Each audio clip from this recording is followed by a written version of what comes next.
परीक्षा नहीं हुई, लेकिन आज नहीं तो कल होगी। ये कोरोना महामारी आज नहीं तो कल जरूर खत्म होगी। स्कूल कॉलेजेस कभी ना खुले, ऐसा नहीं होगा। अभ्यास करते रहोगे तो कोई पछतावा नहीं होगा।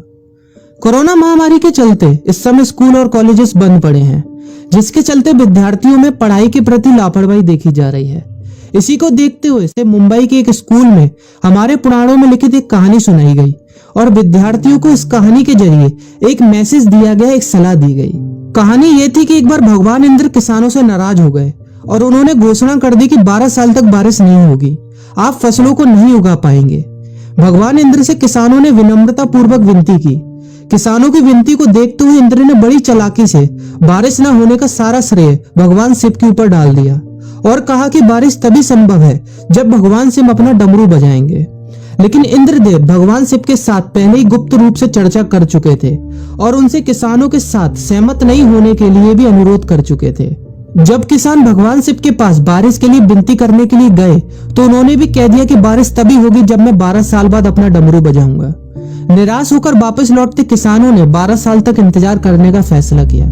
लेकिन उनमें से एक किसान वापस लौटकर नियमित रूप से अपना काम कर रहा था, खेती कर रहा था, यहाँ तक कि बीज भी बो रहा था। अन्य किसानों ने यह देखकर उस किसान का मजाक उड़ाना चालू कर दिया। कुछ किसानों ने उससे पूछा भी कि आप अपना समय और ऊर्जा क्यों बर्बाद कर रहे हैं, जबकि आप जानते हैं कि 12 साल तक बारिश नहीं होने वाली।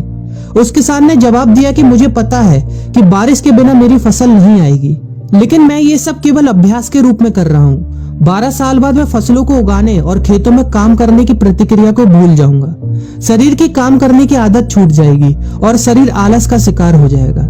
इसलिए मैं अभ्यास करता रहता हूँ कि जब 12 साल बाद बारिश होगी तो मुझे काम करने में मुश्किल नहीं होगी। जब इस किसान की यह बात पार्वती जी को पता चली तो उन्होंने भी चिंतित होकर शिव जी से कहा, आप भी 12 साल बाद डमरू बजाना भूल सकते हैं। यह सुनकर भगवान शिव भी चिंतित हो गए, इसलिए कहीं वो डमरू बजाना भूल तो नहीं गए, इसकी जांच करने की सोची और अपना डमरू उठाकर बजाने की कोशिश करने लगे। कोशिश करते हुए जैसे ही डमरू से आवाज आई वैसी बारिश होने लगी और जो किसान नियमित रूप से अपना काम कर रहा था उस किसान का खेत फसलों से हरा भरा हो गया। लेकिन बाकी सभी बारिश का इंतजार करते किसानों को पछतावा हुआ, क्योंकि उन्होंने अभ्यास करना भी छोड़ दिया था। इसी तरह 2 सप्ताह बाद, 2 महीने बाद या 2 साल बाद लॉकडाउन समाप्त हो जाएगा। कोरोना महामारी भी खत्म हो जाएगी। इसे घूरने या इस महामारी के खत्म होने तक का इंतजार करने से बेहतर है कि आप जिस कक्षा में हैं या जिस अगली कक्षा में जाने वाले हैं उसका अध्ययन करें। पुस्तकों का अध्ययन करके अपने कौशल को तेज करें। आपके पास जो ज्ञान है उसे और बढ़ाएं। इस समय का इस्तेमाल करें और ये सोचें कि आप और भी बेहतर कैसे कर सकते हैं, क्योंकि डमरू कभी भी बच सकता है। इसलिए अभ्यास करते रहें। अभ्यास ही गुणवत्ता का सार है। अभ्यास ही है जो आपको किसी भी क्षेत्र में पूर्ण बनाता है।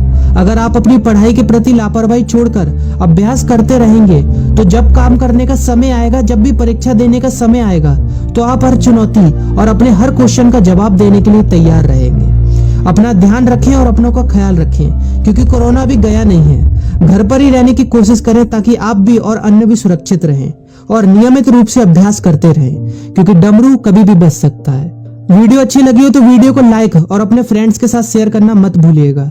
और अगर आप एक पेरेंट हैं तो आप भी अपने बच्चों के साथ इस वीडियो को शेयर करना मत भूलिएगा।